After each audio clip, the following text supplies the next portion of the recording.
આનંદનો દિવસ એટલા માટે છે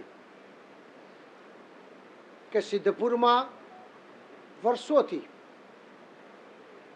એવું કહેવાય છે કે આ દેવોની ભૂમિ છે અને મા સરસ્વતીનું ધામ,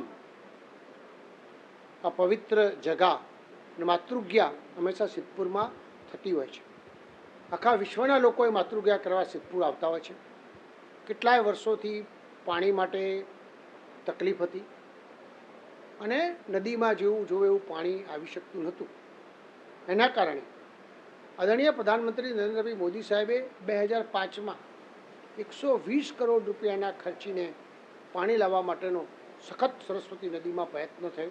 સખત એ પ્રક્રિયા ચાલતી રહી અને એને કેવી રીતે ડેવલપમેન્ટ કરી શકાય, હજી આમાં સી રીતે વધુ ગતિ કરી શકાય એના માટેની વાત હતી.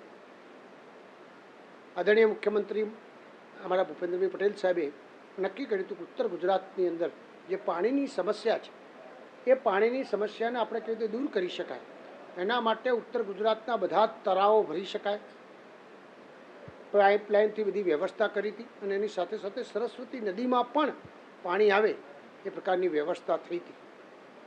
આજે મને જણાવતા આનંદ છે કે સરસ્વતી નદીની અંદર 4-5 જગાથી પાણી આવી શકે. ધરોઈથી પાણી આવી શકે, નર્મદાનું પાણી આવી શકે, સાબરમતીનું પાણી આવી શકે, મુકેશ્વરથી પાણી આવી શકે, વરસાદી પાણી પણ આવી શકે એવી વ્યવસ્થાના ભાગરૂપે સરસ નદીનું ઊંડાણ કરીને એક રિવરફ્રન્ટ ફેઝ 1, આ ફેઝ 1 આજે પૂરો થયો અને આવનાર સમયમાં ફેઝ 2 એક સરસ અહીંયા આગળ ચેકડેમ આપણે અહીંયા આગળ ફરીથી બીજો થાય.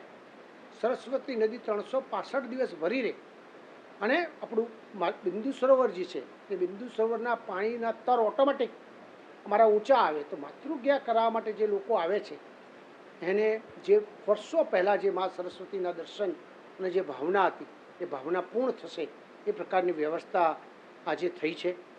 તો આવનાર સમયમાં હજી પણ આનો સારો વિકાસ થાય એ મુખ્યમંત્રીશ્રી આજે એમને કીધું છે.